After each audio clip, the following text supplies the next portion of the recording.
New Year's Eve today is a fractured digital spectacle. It's an evening defined by infinite choice and curated individualism. We coordinate with friends via encrypted messages, document every moment on social media, and watch spectacular fireworks displays streamed live from cities we've never been to. The celebration is global, instantaneous, and deeply personal. Now, rewind the clock. Imagine a New Year's Eve with no mobile phones to find your friends, no social media to prove you were having fun, no Ubers to get you home. Imagine an evening where choice was not the main objective. Instead, picture millions of families in millions of living rooms doing the exact same things at the exact same time, following the same traditions, watching the same television program, singing the same song, and even eating the same food. This was New Year's Eve in 1960s and 1970s Britain. It was a shared, synchronous national experience that has now almost completely vanished. It was a night when a nation, bound by limited technology and strong tradition, acted as one. Today, we are exploring 12 things that nearly every British family did on New Year's Eve in that lost era. From the television they watched to the superstitions they followed. This is the story of how an entire nation welcomed the new year together. In the 1960s, you didn't browse television. You watched it. With only 3 channels available, BBC One, BBC Two, and ITV, the entire nation was a captive audience, bound to a single schedule. And on New Year's Eve, that schedule had one non-negotiable appointment. From 1957 to 1968, a show called The White Heather Club was New Year's Eve television. Hosted by the beaming, kilted, and unfailingly cheerful Andy Stewart, the show was an unapologetic and joyous celebration of Scottish culture. It wasn't cool. It wasn't edgy. It wasn't the swinging 60s. It was profoundly traditional. The show would typically start around 11:30 p.m., its purpose to see the nation through to midnight. To a modern eye, the content is almost alien. Ranks of Scottish country dancers performing reels, upbeat accordion music, light-hearted comedy sketches, and tartan. So much tartan. But its power was undeniable. Why, in an era of the Beatles and the Youthquake Revolution, was the entire nation mesmerized by this? Because it felt real. It was a broadcast not of slick London production, but of genuine folk-rooted celebration. Its Hogmanay, the Scottish word for New Year's Eve, editions achieved astonishing viewing figures. One year, over 10 million people tuned in. Think about that. Millions of English, Welsh, and Northern Irish families with no direct connection to Scotland, all collectively participating in a Scottish celebration. It was a shared cultural moment that unified the component parts of the United Kingdom in a way that feels unthinkable today. Andy Stewart became the official smiling face of the new year, the pinnacle of the broadcast, and its entire raison d'etre arrived at the stroke of 12. As the bells chimed, Andy Stewart and the entire cast would link arms and lead the nation in a full, sincere rendition of Auld Lang Syne. And in millions of living rooms, families would stand up, join hands, and sing along with them. The television wasn't just a box.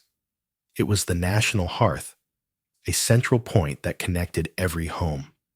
Today's New Year's TV is scattered.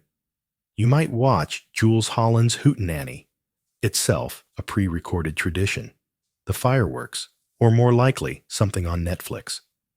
But in the 60s, the White Heather Club was what you watched. There was no alternative, no choice. And in that lack of choice, a powerful shared memory was forged. For the modern family, getting ready for a New Year's Eve party might mean buying snacks or chilling a bottle of Prosecco. For the 1960s and 70s, British family, particularly for the woman of the house, it meant a day of hard physical labor. On December 31st, the house had to be cleaned. Not just tidied, but a full, top to bottom, deep clean. This wasn't a matter of simple housekeeping. It was a powerful, symbolic ritual. The tradition, which like so many UK New Year traditions originated in Scotland, was known as clearing out the old year. The idea was that you could not, under any circumstances, welcome the new year into a dirty house. To do so would be to invite a year of slatternly chaos and bad fortune. You had to physically scrub away the grime of the old year to make a fresh, clean break. This meant sweeping out the fireplace, a critical, symbolic act in a house heated by coal, and taking out all the ashes. It meant polishing the furniture, beating the rugs, scrubbing the floors, and changing all the bed linens. The house had to be spotless by midnight. This tradition was underscored by a powerful superstition. You must not clean on January the 1st. To do any sweeping or cleaning on New Year's Day was to risk sweeping away the good luck that the new year had just brought in. This put an absolute deadline on the work. We must also understand the physicality of 1960s life. Most homes were heated by open coal fires. This wasn't a quaint, rustic choice. It was a constant battle against a fine layer of soot, ash, and dust that settled on every single surface. The deep clean was therefore not just symbolic. It was a practical necessity, a reset button on the inevitable grime of winter. Imagine the smells of that day: the sharp tang of carbolic soap, the waxy scent of furniture polish, the hiss of the Hoover. This was the scent of preparation. Today, we might have a quick tidy up. But in the 60s and 70s, this proper, ritualistic deep clean was a non-negotiable act of passage. A fresh house for a fresh year. One of the most profound differences between then and now is the very location of the celebration. Today, New Year's Eve is an industry. It's defined by going out. It's about ticketed events, crowded city centers, expensive set menus, and the logistical nightmare of finding a taxi at 1 a.m. In the 1960s and 70s, for the vast majority of British families, New Year's Eve was the complete opposite. It was an almost exclusively domestic event. You stayed home. This wasn't necessarily a choice, as we understand it. It was a logistical reality. The infrastructure for a big night out simply didn't exist for most people. Pubs closed early. Strict licensing laws, which were only just beginning to be relaxed, meant that most local pubs stopped serving at 10:30 p.m. or 11 p.m. The idea of a pub staying open past midnight was, in many towns, unheard of. Lack of venues. Nightclubs were not a feature of most towns.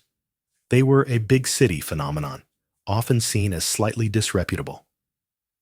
Transport stopped. Public transport would stop running early in the evening. Taxis were a rare and expensive luxury for a working-class family. So, you stayed home. Or, at the very most, you might go to a close neighbor's house, a few doors down. The entire evening was built around the family unit. Parents, children, and perhaps visiting grandparents would all be gathered in the one heated room in the house, the living room. They would be watching the White Heather Club, playing board games like Ludo or Snakes and Ladders, or card games like Rummy or Newmarket to pass the time until midnight. This was, for many teenagers, a source of mild frustration. The swinging 60s might be happening in London, but in a suburban semi-detached, you were still playing charades with your nan. A teenager might be allowed to go to a friend's house, but this would be another similar family-centric gathering, supervised by that friend's parents. The idea of unsupervised young people roaming the streets on New Year's Eve was simply not a reality. The modern New Year's Eve is a public spectacle. The 1960s New Year's Eve was a private, domestic ritual. It reinforced the family, not the peer group, as the central unit of celebration. The clock strikes 12. The moment arrives. On the television, Andy Stewart and his cast link arms. In the living room, a universal, unspoken ritual clicks into gear. Every British family sang Auld Lang Syne. It was not optional. It was not mumbled. It was a fundamental part of the night's proceedings. Everyone would stand up. You would form a circle, crossing your arms to hold hands with the person on either side. And as one, the family would sing. Written by Scottish poet Robert Burns in 1788, this folk song had, by the 20th century, become the global anthem for New Year. And in Britain, it was sacrosanct. Everyone knew the words, or, at the very least, they knew the first verse and the chorus, which was enough to get you through. Should auld acquaintance be forgot and never brought to mind? It was a profoundly physical, shared experience. You weren't just watching a celebration. You were participating in it. The act of linking arms, of physically connecting with your family in this circle, was as important as the song itself. The tradition holds that you then rush into the center as a group on the final verse, though many families simply held the circle, swaying in time. You would sing it along with the television. Then, when the TV broadcast moved on to fireworks or a simple Happy New Year message, the family would probably sing it again, just for themselves. Modern Britain still sings Auld Lang Syne. You hear it in pubs and at parties, but it's often fragmented. People film it on their phones instead of linking arms. They mumble the words they don't know. It is often sung with a layer of irony or detached nostalgia. In the 60s and 70s, it was sung with complete, unadulterated sincerity. It was a secular hymn, a collective vow to remember the past as they stepped into the future. For those few minutes, millions of families in millions of homes were united in a single, powerful song. Midnight was not the end of the celebration. It was the starting gun for the second act. As soon as Auld Lang Syne was finished and the kisses and Happy New Years were exchanged, a new tension filled the room, the wait for the knock on the door. This was first footing, another tradition imported from Scottish hogmanay. First footing was perhaps the most important superstition of the night. The first footer is the first person to cross the threshold of your home after midnight. This person, and what they brought with them, would set the luck for the entire family for the next 12 months. And there were rules, strict, ancient rules. The first footer could not be just anyone. Tradition dictated they must be a tall, dark-haired man. Why? This belief is thought to be a folk memory, a cultural echo from the Viking invasions. In a northern British coastal village, a blonde or red-haired stranger, a Viking, appearing at your door in the dead of winter was a sign of imminent, violent disaster. A tall, dark-haired man, by contrast, perhaps a Celt or Roman descendant, was considered a friend, a native, and therefore lucky. A woman was also often considered unlucky to be the first footer. This lucky man could not arrive empty-handed. He came bearing symbolic gifts, the essential components of a prosperous life. Coal, for a fire that never goes out, symbolizing warmth. Bread, or shortbread, black bun, for a larder that is always full, symbolizing food. Whiskey, for good cheer and a full bottle, symbolizing prosperity. Salt, for flavor and wealth. In ancient times, a source of riches. You would welcome the first footer warmly, even if it was just your neighbor, Mr. Davies, who had quickly nipped out the back door at 11:59 p.m., just to knock on the front door at 12:01. You would offer him a dram of whiskey, accept his symbolic gift of coal, and he would then be on his way, first footing the next house down the street. This ritual could continue until dawn, a chain of neighbors visiting and reinforcing community bonds. Today, we bolt our doors. An uninvited knock at 12:30 a.m. is a cause for alarm, not celebration. The decline of first footing is perhaps the clearest sign of the shift from a tight-knit, superstitious community to a private, securitized one. In the modern world, New Year's Eve is synonymous with champagne. The pop of the cork, the fizz, the slender flute. It is a symbol of luxury and celebration. In 1960s and 70s, Britain, the drink of New Year's Eve, again, thanks to the dominance of Scottish hogmanay tradition, was whiskey.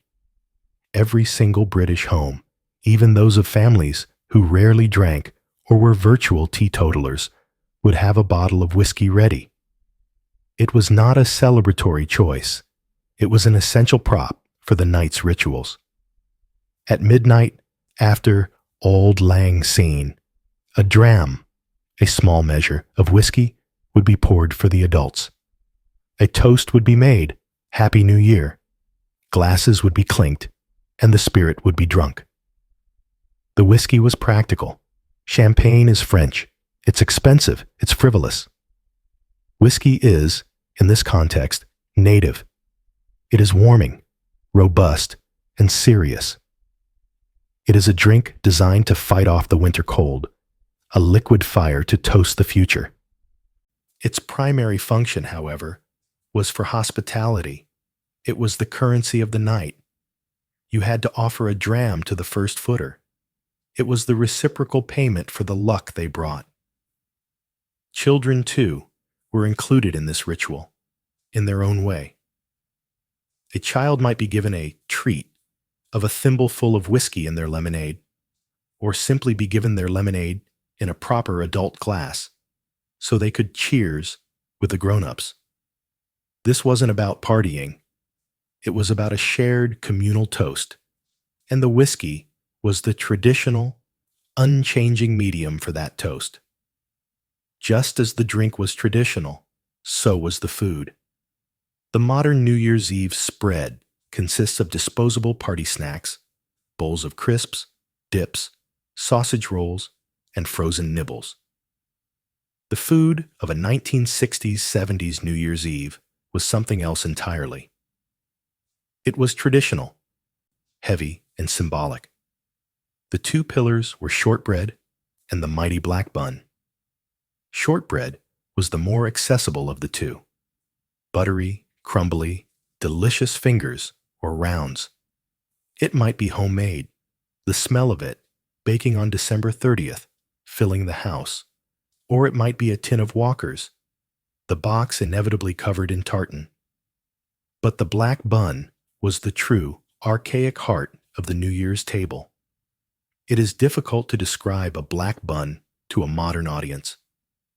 It is not really a cake. It is an incredibly dense, heavy mass of dried fruit, currants, raisins, sultanas, citrus peel, almonds, spices, like allspice, ginger, and black pepper, and a very generous helping of whiskey. This thick, black, fruity paste is then wrapped, top, bottom, and sides, in a layer of rich pastry. The result is a solid, heavy object that is almost black when sliced. It is a culinary relic, a medieval-style food designed for preservation and caloric density. You would never eat a large piece.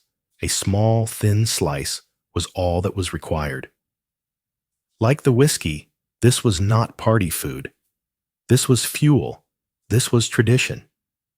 You would serve a slice to your first footer, along with his dram. You would eat it with a cup of tea. It was a taste of history, a rich, spicy, and potent link to generations past.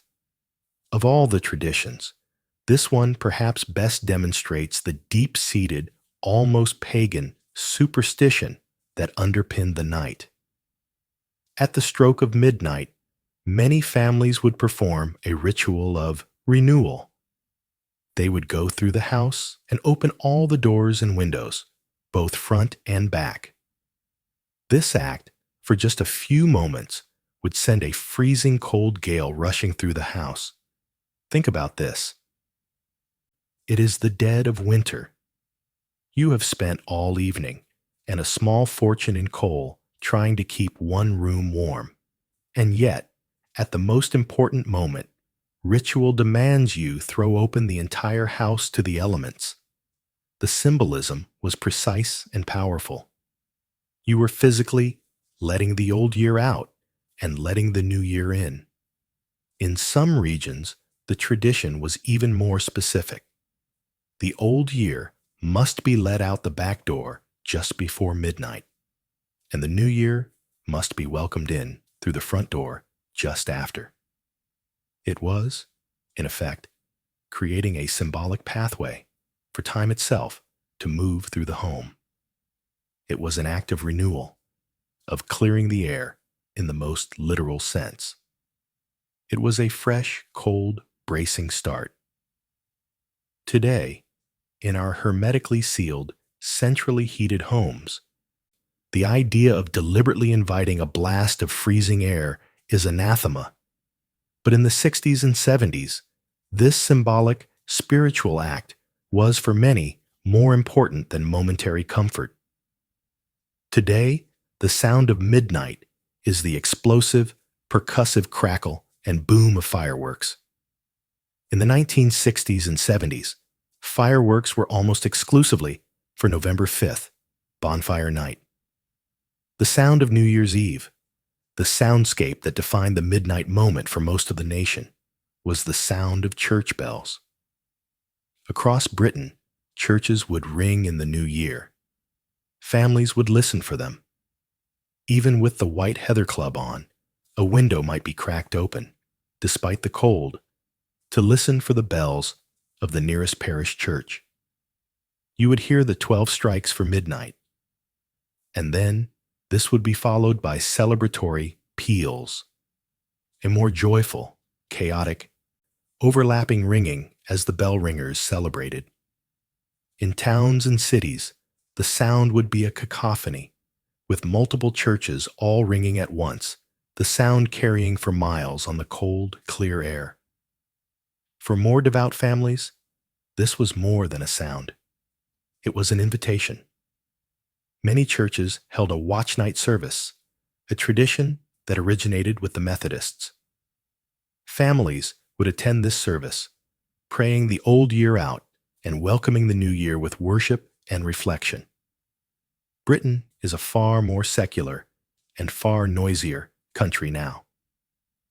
Bells still ring, but fewer people are listening for them, and they are often drowned out by traffic and fireworks. But in the 60s and 70s, those bells were the shared soundtrack, a joyful, national noise that confirmed the new year had truly begun. We have discussed the winter fire in terms of survival. But on New Year's Eve, the coal fire in the living room took on a profound symbolic meaning. It was the literal and spiritual heart of the home. It was absolutely essential that the fire did not go out on New Year's Eve. A fire that died at midnight was a terrible omen, signifying a year of cold, poverty, and bad luck. The fire had to be kept stoked, burning brightly to welcome the new year.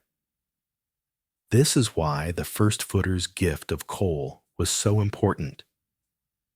It wasn't just a lump of dirty carbon, it was a symbolic feeding of the home's heart. The first footer would be invited to place his piece of coal on the fire, ensuring warmth and prosperity for the coming year. The family would gather around this fire for their midnight toast. It was the physical center of the celebration.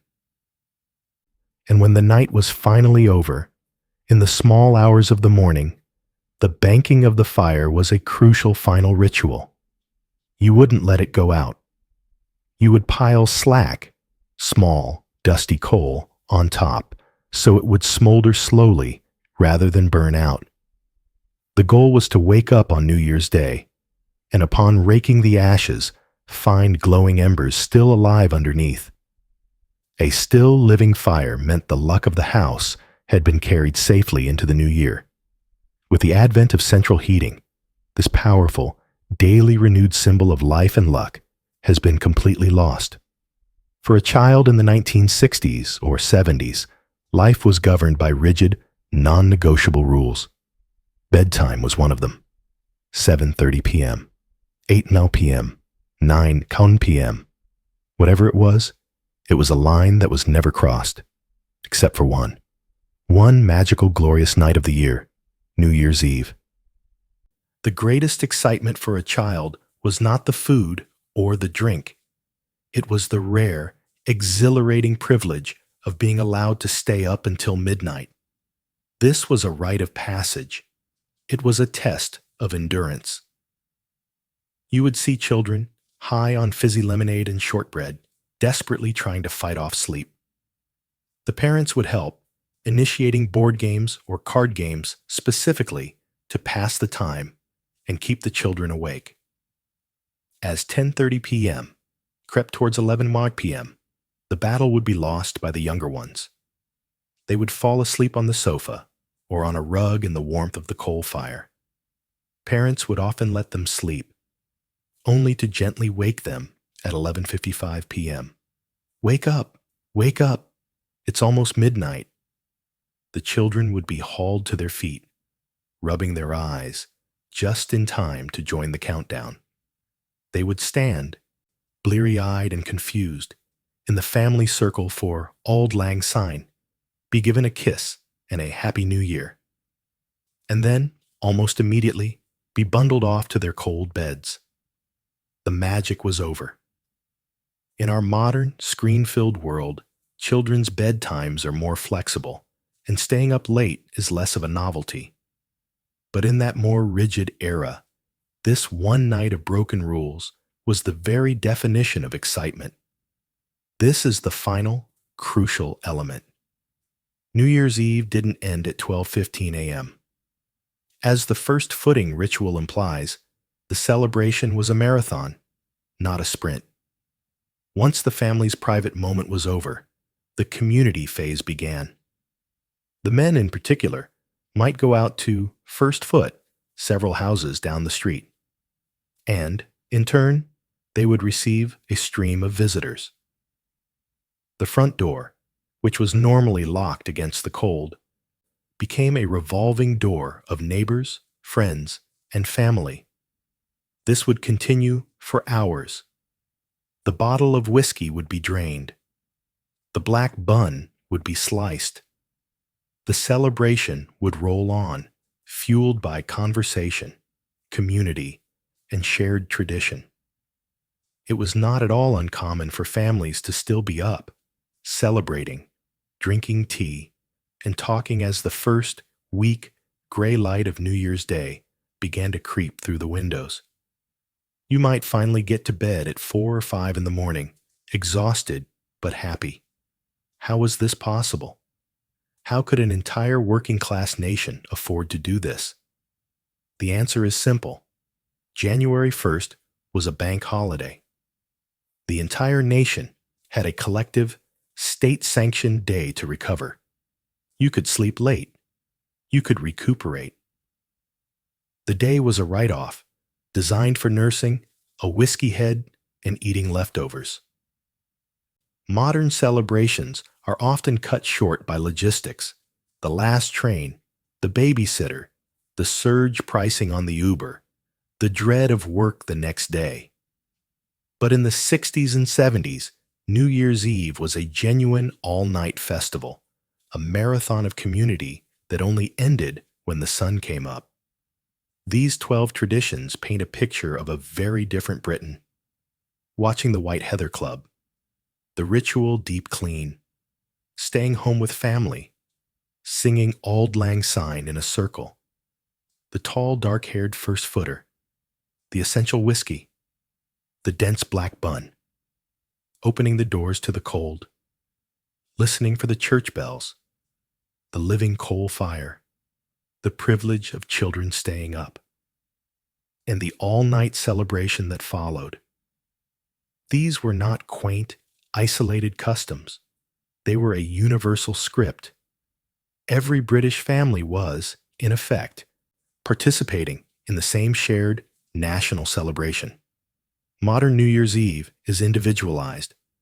We do what we want, with whom we want. We travel. We go to parties. We stream different shows. Or we just go to bed. But in the 1960s and 70s, everyone did the same things. That uniformity, born from limited technology and deep-rooted tradition, created a powerful, synchronous connection. For one night, millions of people were united in a shared ritual. The traditions have faded. The White Heather Club is long gone. First footing is rare. Coal fires are extinct. But for that generation, these weren't just customs. They were, quite simply, how you celebrated the new year. The proper way, the British way.